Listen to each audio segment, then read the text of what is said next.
Olá você, seja muito bem-vindo, bem-vinda de volta ao canal Mundo Milagre. Eu sou Camila Milagre, hoje a gente vai fazer mais uma leitura do livro de texto de Um Curso em Milagres. Vamos lá? Hoje estamos no capítulo 21 ainda, sessão 7, a última questão sem resposta.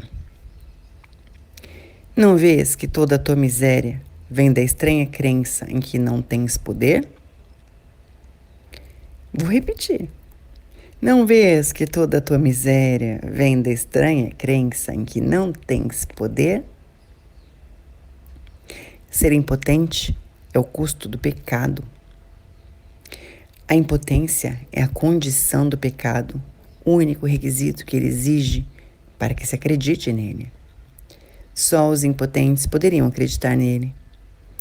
A enormidade não tem apelo nenhum,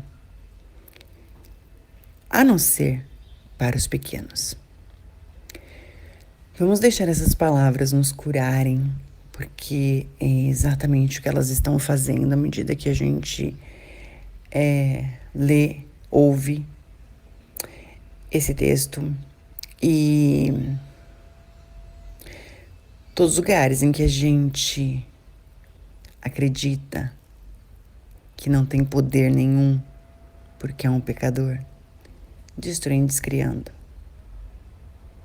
Todos os tempos, lugares, dimensões, realidades e todos os lugares que esse curso tem mostrado pra gente que a gente não é um pecador, que a gente é como Deus nos criou, para que a gente possa retomar o nosso poder. Vamos destruir agora tudo que impede isso. A impotência, diz o texto, é a condição do pecado, o único requisito que ele exige para que se acredite nele. A enormidade não tem apelo nenhum, a não ser para o pequeno.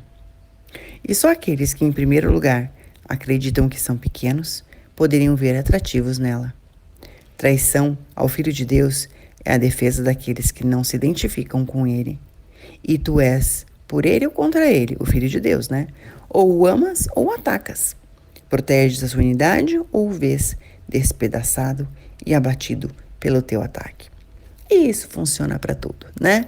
Tanto com as pessoas, com quem a gente tem conflito, quanto para com aquele político que você não gosta, ou aquela religião que você não gosta, ou aquele modo de pensamento que você não gosta.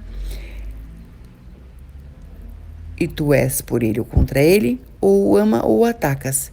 Protege a sua unidade ou o vês despedaçado e abatido pelo teu ataque. E o que é isso senão transformar um filho de Deus em pecador também? E quem transformaria o filho de Deus em pecador, senão um outro que pensa que é pecador?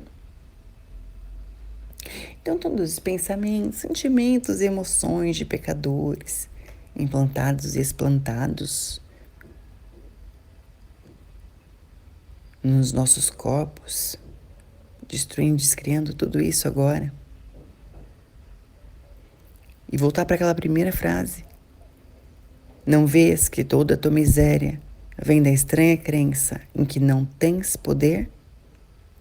Ser impotente é o custo do pecado. Então, como seria juntar todas as chaves e cadeados e libertar o pecado? Uau, quanto isso seria revolucionador. Revolucionário. Revolução. O texto diz: ninguém acredita que o Filho de Deus não tenha poder, e aqueles que se veem impotentes necessariamente acreditam que não são o Filho de Deus. O que podem ser, exceto o seu inimigo? E o que podem fazer, exceto invejar o seu poder e pela sua inveja fazerem-se temerosos em relação a esse poder? Esses são os escuros, silenciosos e temerosos, solitários e incomunicáveis, com medo de que o poder do Filho de Deus venha trespassá-los e matá-los, e assim erguem contra ele a sua impotência. Eles se unem ao exército dos impotentes para batalhar na sua guerra de vingança, amargura e despeito contra ele, para torná-lo uno com eles, porque não têm o conhecimento de que são uno com eles, não sabem a quem odeiam. Bora marcar mais essa frase. Porque não têm o conhecimento de que são unos com ele, não sabem a quem odeias.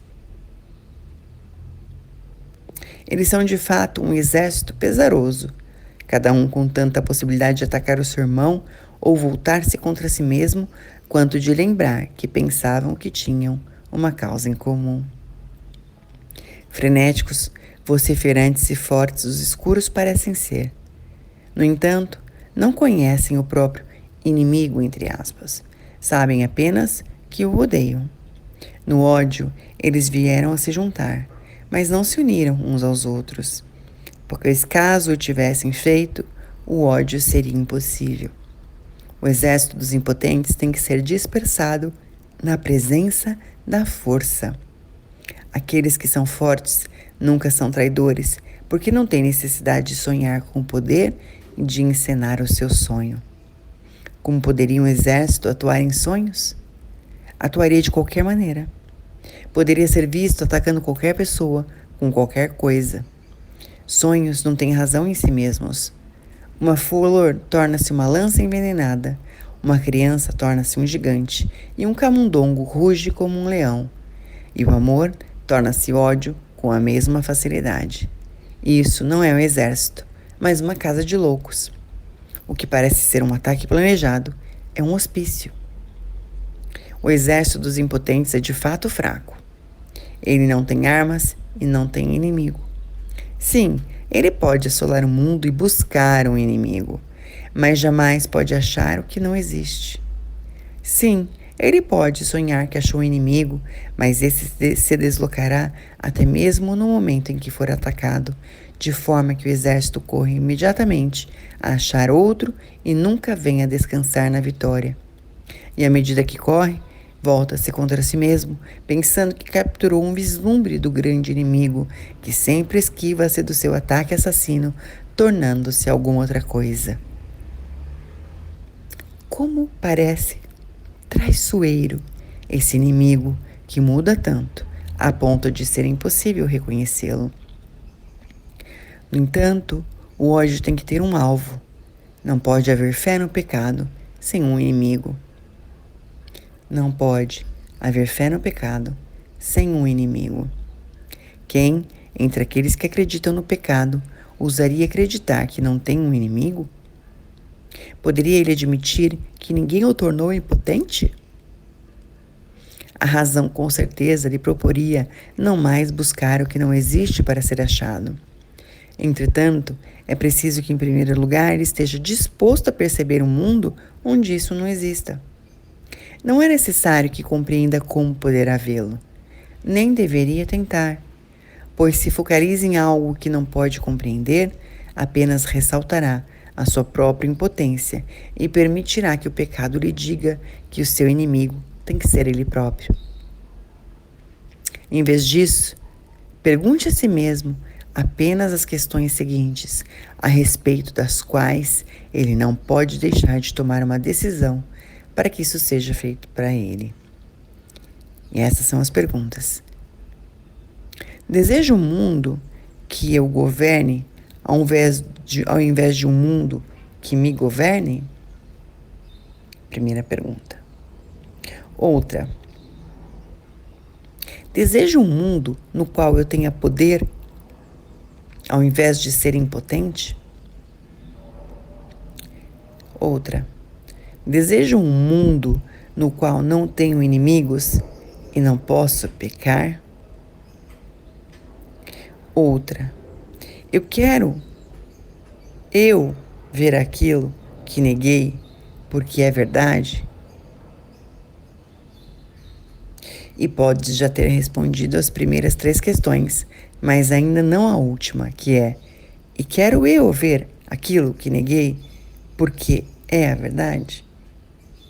Pois essa ainda parece amedrontadora e distinta das outras. No entanto, a razão te asseguraria que todas elas são a mesma. Nós dissemos que este ano enfatizaria a igualdade das coisas que são a mesma. Essa questão final, que é de fato a última pela qual tens que te decidir, ainda parece conter uma ameaça que as outras já não trazem. E essa diferença imaginada testemunha o fato de que tu acreditas que a verdade pode ser um inimigo que ainda podes achar. Aqui então, aparentemente, estaria a última esperança remanescente de achar o pecado e de não achar o poder. Aqui então, aparentemente, estaria a última esperança remanescente de achar o pecado e de não aceitar o poder.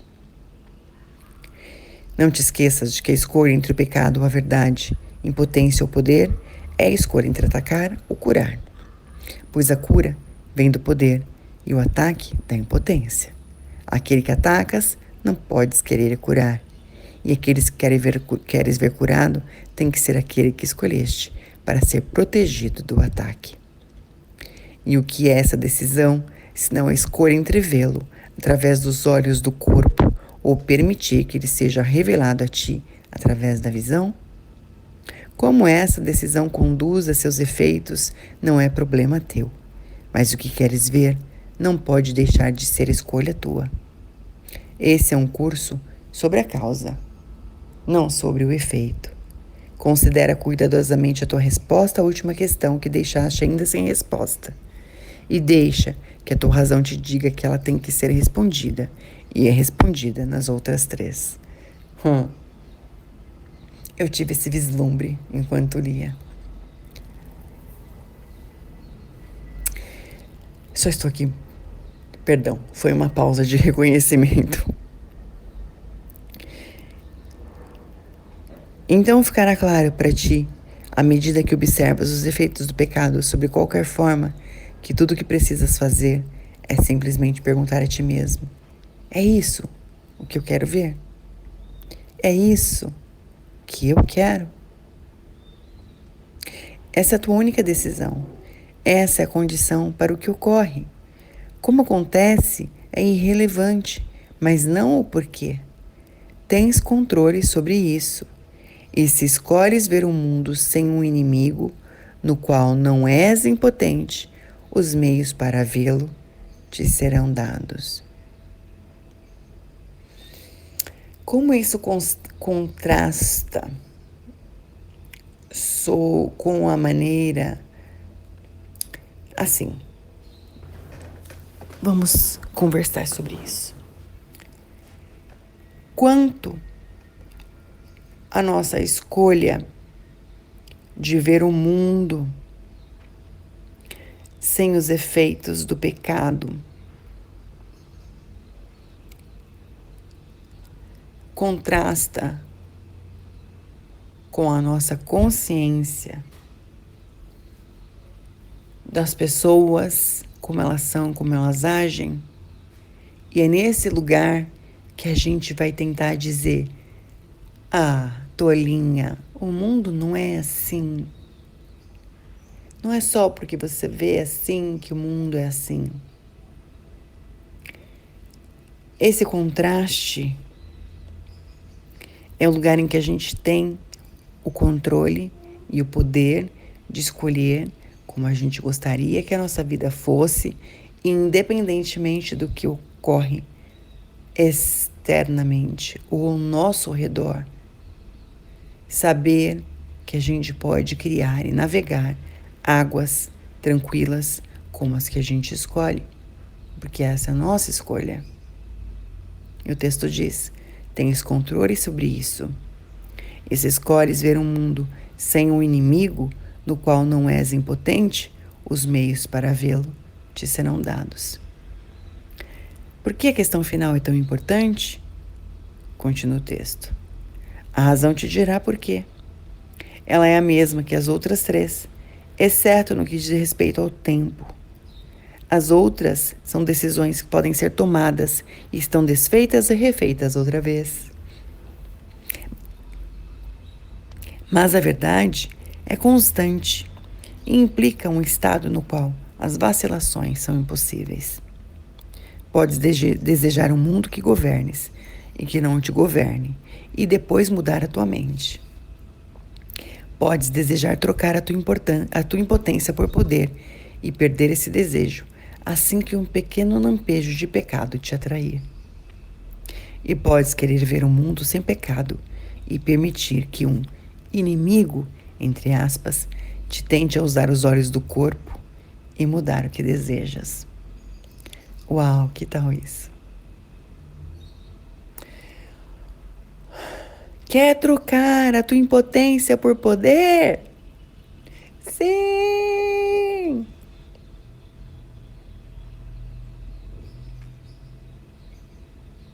É uma escolha nossa. E o texto diz: em conteúdo, todas as questões são a mesma, pois cada uma pergunta se estás disposto a trocar o mundo do pecado pelo que o Espírito Santo vê, já que é isso que o mundo do pecado nega. E, portanto, aqueles que olham para o pecado estão vendo a negação do mundo real.